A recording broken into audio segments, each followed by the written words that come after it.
Hey guys! Thanks for joining me again for another Pixie Talks review vlog. Pixie Talks, reviews and vlogs at Pixie Talks.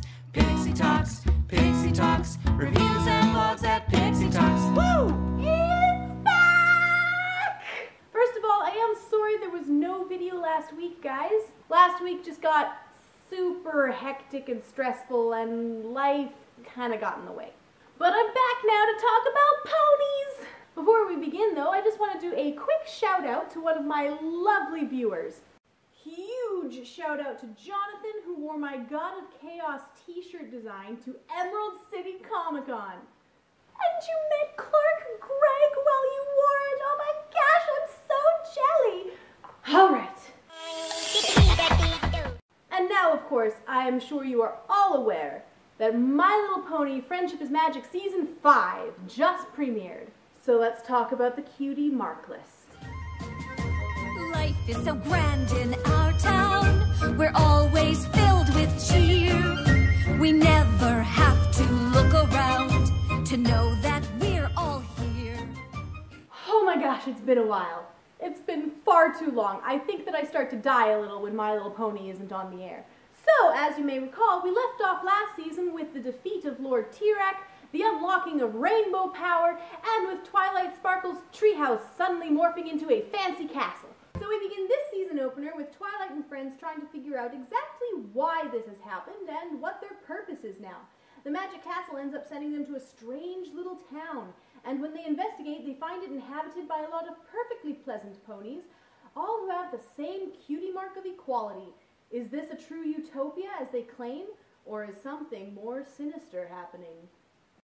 Okay, this is possibly one of the most ambitious plot lines My Little Pony has ever tried to tackle. We have an idyllic little village inhabited by creepy brainwashed cultists and the concepts of sameness as being equated to equality. What's kind of interesting is that this opener plays with the exact opposite concepts as the last Equestria Girls movie. The villains of Rainbow Rocks were pushing the idea of hatred and fighting each other for superiority under the guise of individuality, whereas this villain is pushing the idea of everyone being exact carbon copies of each other under the guise of equality. Both of these ideas are the exact antithesis to the other, and in the real world, both of these philosophies are born out of a backlash against the other. Me and you and me, why don't we see who is better? We don't have to be one in the same thing. It's almost as though Starlight Glimmer had seen situations like what the Dazzlings had created and had fled to the opposite extreme. In our town, we dare not compete. Winning only breeds the worst ego-filled conceit. The main six, of course, come out on the side of balance. They reject both the notion that everyone should be fighting for superiority, and they also reject the notion that everyone should be exactly the same. It is actually pretty impressive how well the writers have been able to address such philosophical ideas within the confines of a children's show, and I completely agree with the conclusions that the ponies have come to throughout. Now let's talk about the villain. Starlight Glimmer is absolutely terrifying. In the past, it has been very clear that magic that messes with cutie marks is almost completely impossible. The only time we have seen it done before is the cutie mark mix-up, which required all of the ponies together to fix. Twilight herself is one of the most powerful ponies in all of Equestria, and even she cannot do such magic without help. And yet somehow, Starlight Glimmer was able to forcibly remove her cutie mark and disconnect her from her element. She's just a unicorn, and she's effectively more powerful than any other villain we have yet seen. And she's still on the loose. Let that sink in.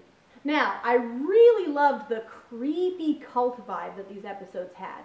I really loved the eerie atmosphere that the village had, but that atmosphere was well balanced with Pinkie Pie.